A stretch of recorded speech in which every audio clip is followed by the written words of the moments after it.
ಶ್ರೀ ಗಣಪತಿ ಶಾರದಾ ಗುರುಭ್ಯೋ ನಮಃ. ಕೂಜಂತಂ ರಾಮ ರಾಮೇತಿ ಮಧುರಂ ಮಧುರಾಕ್ಷರಂ ಆರುಹ್ಯ ಕವಿತಾ ಶಾಖಂ ವಂದೇ ವಾಲ್ಮೀಕಿ ಕೋಕಿಲಂ. ಶ್ರೋತೃಗಳಿಗೆ ಶ್ರೀ ಚಾಮರಾಜೋಕ್ತಿ ವಿಲಾಸವೆಂಬ ಕನ್ನಡ ರಾಮಾಯಣದ ಸುಂದರ ಕಾಂಡದಲ್ಲಿ ಸೀತಾದೇವಿಗೆ ಶುಭ ನಿಮಿತ್ತಗಳಾದದ್ದು ಎಂಬ 29ನೆಯ ಅಧ್ಯಾಯಕ್ಕೆ ಸ್ವಾಗತ.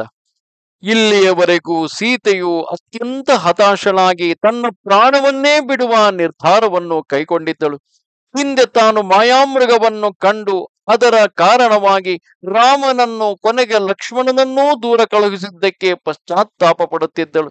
ಆದರೆ ಈ ಎಲ್ಲ ದುಃಖಗಳಿಗೂ ಅಂತ್ಯ ಕಾಣುವಂತೆ ತ್ರಿಜಟೆಯು ತನ್ನ ಸ್ವಪ್ನ ವೃತ್ತಾಂತವನ್ನು ಹೇಳಿದರು. ಅದು ಸೀತೆಯ ಗಮನಕ್ಕಾಗಲಿ ಸೀತೆಯ ಮನಸ್ಸಿಗಾಗಲಿ ಬಂದಿರಲಿಲ್ಲ. ಆದರೆ ಸ್ವತಃ ಈಗ ಸೀತೆಗೆ ಶುಭ ಶಕುನಗಳ ದರ್ಶನವಾದಾಗ ಆಕೆಗೆ ಯಾವುದೋ ಒಂದು ಆಶಾ ಕಿರಣ, ಹೊಳಪಿನ ಅಂದರೆ ಭವಿಷ್ಯದ ಸುಂದರತೆಯ ಆಶಾ ಕಿರಣ ಮೂಡುತ್ತಿದೆ.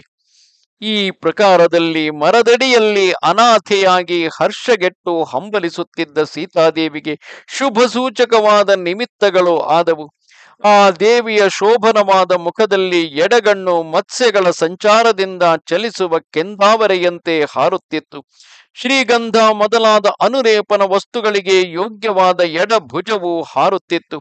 ಮದ್ದಾನೆಯ ಸೊಂಡಿಲಂತೆ ಮನೋಹರವಾದ ತೊಡೆಗಳಲ್ಲಿ ವಾಮಭಾಗದ ತೊಡೆಯು ಶ್ರೀರಾಮನು ಸಮೀಪಕ್ಕೆ ಬಂದನೆಂಬುದನ್ನು ಸೂಚಿಸುತ್ತಿದೆಯೋ ಎಂಬಂತೆ ನಡುಗುತ್ತಿತ್ತು.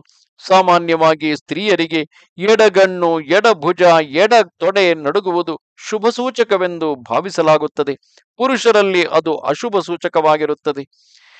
ಧೂಳು ಮಸಗಿದರು ಪುಟವಿಕ್ಕಿದ ಚಿನ್ನದ ಕಾಂತಿಯುಳ್ಳ ಸೀತಾದೇವಿಯ ವಸ್ತ್ರದುಡಿಗೆಯು ಸಡಿಲುತ್ತಿತ್ತು. ಈ ಶುಭ ನಿಮಿತ್ತಗಳಿಂದ ಸೀತಾದೇವಿಯು ಸಂತೋಷಗೊಂಡಳು.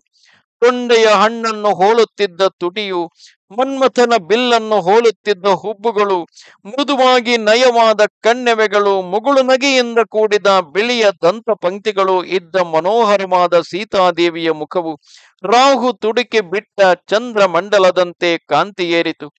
ಆ ದೇವಿಯು ಬುದ್ಧಿ ಕಾಲುಷ್ಯವನ್ನು ಕಳೆದು ಸಂತೋಷದಿಂದ ವಿಕಾಸಗೊಂಡ ಮನಸ್ಸುಳ್ಳವಳಾಗಿ ಶುಕ್ಲ ಪಕ್ಷದಲ್ಲಿ ಚಂದ್ರೋದಯದಿಂದೊಪ್ಪುವ ರಾತ್ರಿಯಂತೆ ಶೋಭಿಸಿದಳು.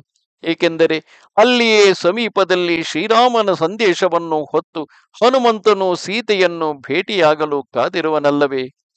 ನಮಸ್ತೆ ಶಾರದೆ ದೇವಿ ಕಾಶ್ಮೀರ ಪುರವಾಸಿನಿ, ತ್ವಾಮಹಂ ಪ್ರಾರ್ಥಯೇ ನಿತ್ಯಂ, ವಿದ್ಯಾದಾನಂಚ ದೇಹಿಮೆ. ನಮಸ್ಕಾರ.